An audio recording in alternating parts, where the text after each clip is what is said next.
Hello guys, good morning. Welcome back to my channel again.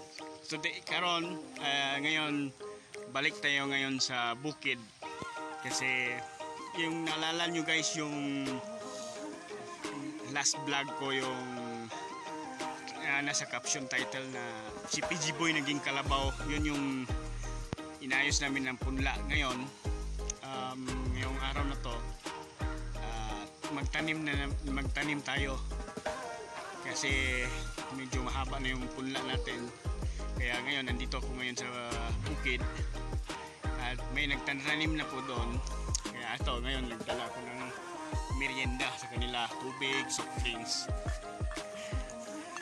Ngayon punta na tayo, atidan natin yung nagtanim ng palay kasi baka gutom na, alas 9 na. Si asawa, Mrs. Hatidan natin. Tapos ngayon guys, tanim din tayo. Thank you guys. Panoorin nyo yung buhay probinsya natin dito sa Bohol.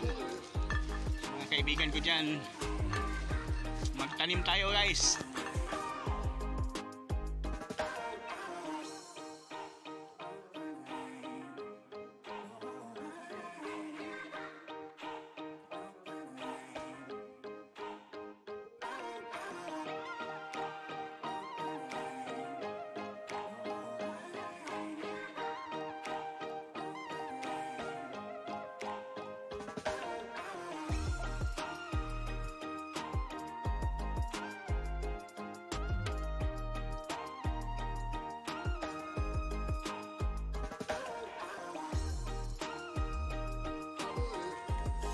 Guys, hindi ako makapunta doon kasi medyo bawal na yung yung pilapil. Yun yung punla dati.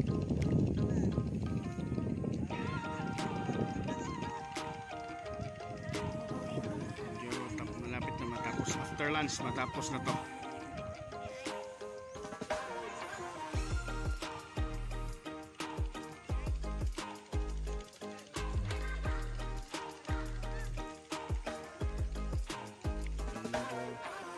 Dati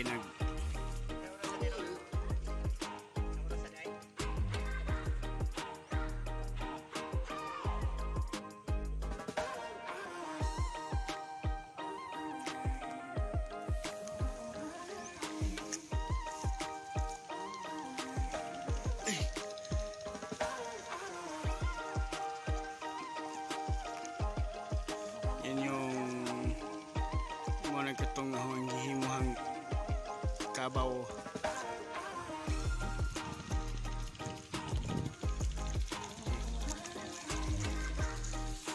Merinda sa ayan. Dati medyo magulo pa tong palayan, ngayon malinis na, kaya nagtanim na. So, mga 10 sila, 10 kataon ang tawag nito, nagtanim. Break time muna sila kasi medyo gutom, alam mo na magtanim.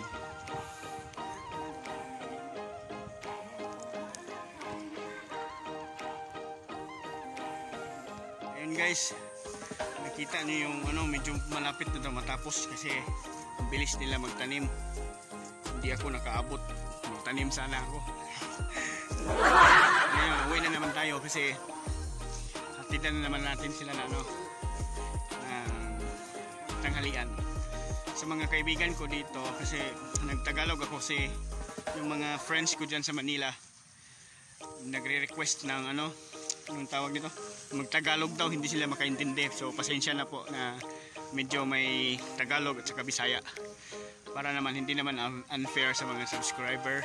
May mga Tagalog din, pasensya na. Pero at least nakita din natin yung buhay natin dito sa probinsya.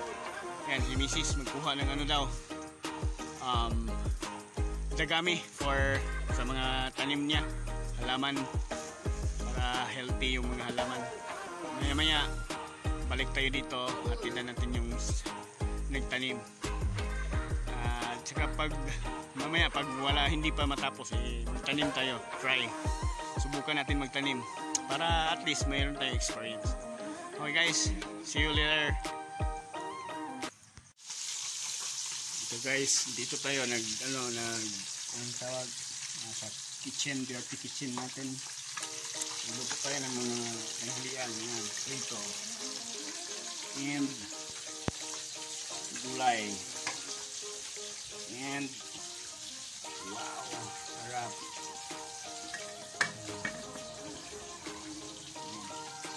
Yan yung ulamin natin doon sa nagtanim para busog naman sila.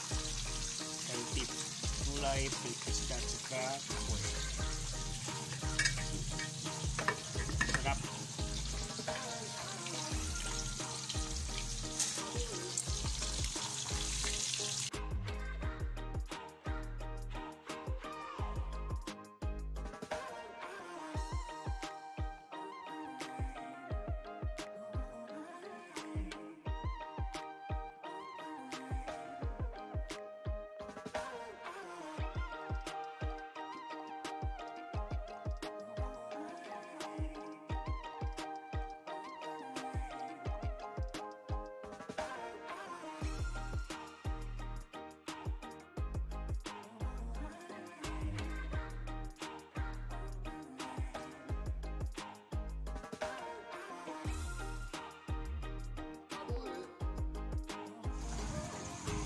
Guys, balik tayo doon sa probinsya ay sa bukid kasi maghatid na tayo ng tanghalian.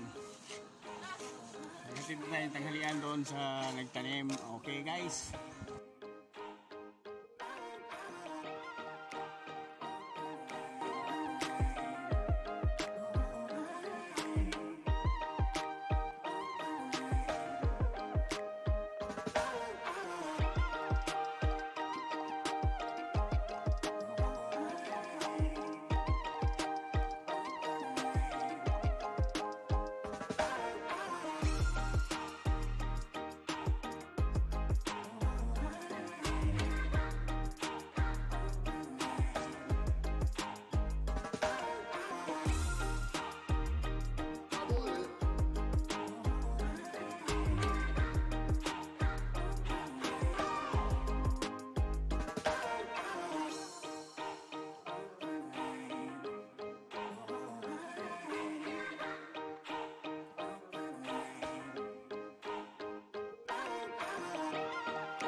Guys, kaya na ito maghatid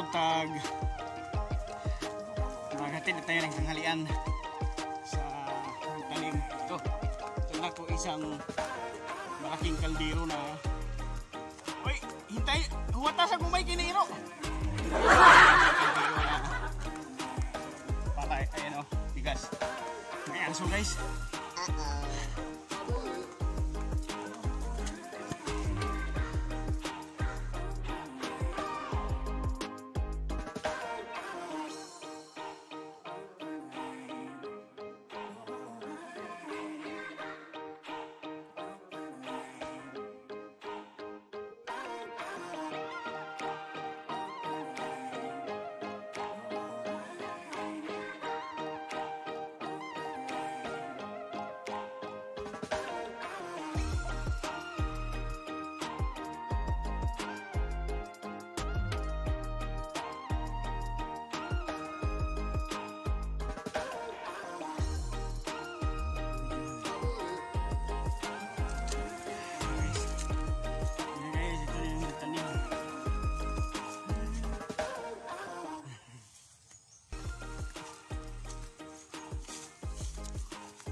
magtanim ay magtanim ay di biro, maghapon na kayo.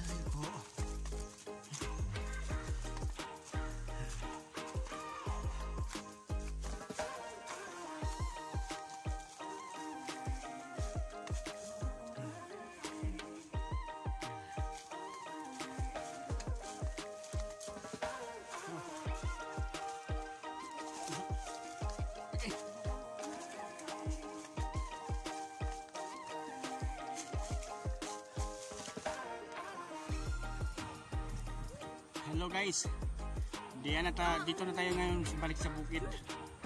Naghatid na tayo ng tanghalian. Sabi ng nagtanim guys, tapos na. Ito nakita nyo kanina, di ba? Tapos na yung ano nila. Hindi tayo nakatanim. Pero at least, ayan guys. Aray, sino mo sa likod. At least healthy. Ayos yung pagkatanim natin. Ayan. Guys, ito yung naalala yung nag-ano kami doon, nag-prepare ng punla ng palay.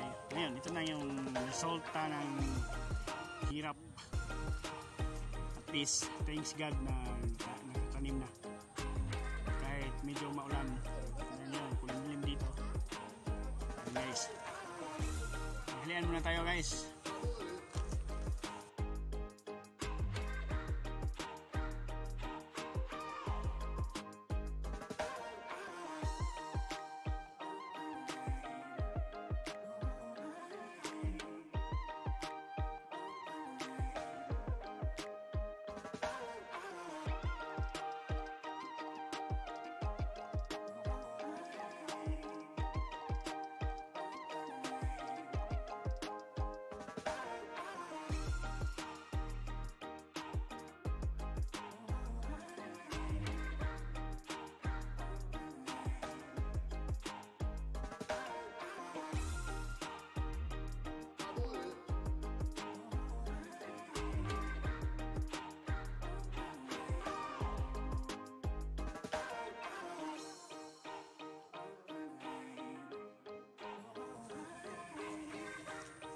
Ayun guys, medyo nakahatid na tayo ng tanghalian kasi tapos na yung tanim nila.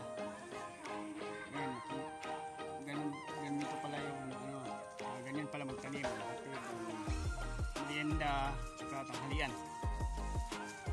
Tapos ayun, hintayin na lang natin sila tapos kumain, tapos uwian na sila. And then ligpit na. Ngayon dito kami habang dito kami sa bukid, continue kami kuha na dagami para sa mga halaman ni Mrs. Ayan, medyo ano na siya, lanta na yung dagami, kaya ayos sa pag ano ng halaman. So guys,